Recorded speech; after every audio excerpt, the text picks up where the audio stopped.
Hello everyone, আসসালামু আলাইকুম। কেমন আছেন সবাই? আজকে অনেক মজাদার একটা রেসিপি নিয়ে চলে আসছি। এটা হচ্ছে লাউয়ের সেমাই।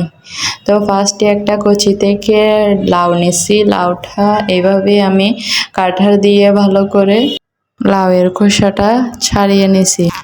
তারপর আরেকটা নারকেল কাটার দিয়ে নারকেল কাটে যে এরকম কাঠা দিয়ে চিকন চিকন করে এভাবে ছেঁকে নিতে হবে। নেওয়ার পরে দেখছেন কীরকম হচ্ছে, এতটুকু এরকম চিকন চিকন হতে হবে। তারপর আমি চুলার উপর গরম পানি দিয়ে ওই গরম পানিতে 3 মিনিট সিদ্ধ করে নিব লাউগুলো।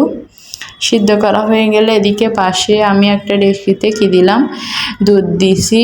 এখানে 1 লিটার মতো দুধ দিছি। আর যার যার পরিমাণ মতো চিনি দিবেন। তারপর তেজপাতা, রং, এলাচি এগুলো দিয়ে একটু সিদ্ধ করে নেবেন, মানে দুধটা উতলায় ওঠার পর্যন্ত ওয়েট করবেন।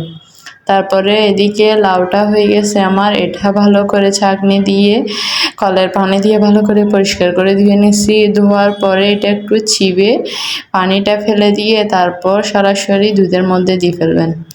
এই দুধের মধ্যে দেওয়ার পরে এরকম করে ভালো করে চামচ দিয়ে নাড়াচাড়া করবেন। তারপর নারকেল কুচি দিয়ে আর একটু বাদাম ঘির উপর ভেজে নেবেন। তারপর এই বাদাম দিয়ে ভালো করে নাড়াচাড়া করে নেবেন। দেখছেন কত সুন্দর কালারটা আসছে। তারপর লাস্টে একটু গুঁড়ো দুধ দিচ্ছি। গুঁড়ো দুধ দিয়ে আরও ফ্লেভারটা আরও ভালো লাগে, একটু ঘন হয়তো আরও ভালো লাগে, টেস্টটা আরও ভালো আসে খেতে। তো আজকে পর্যন্ত দেখেন রেসিপিটা কেমন হয়েছে অবশ্যই কমেন্টস করে জানাবেন। আল্লাহ হাফিজ।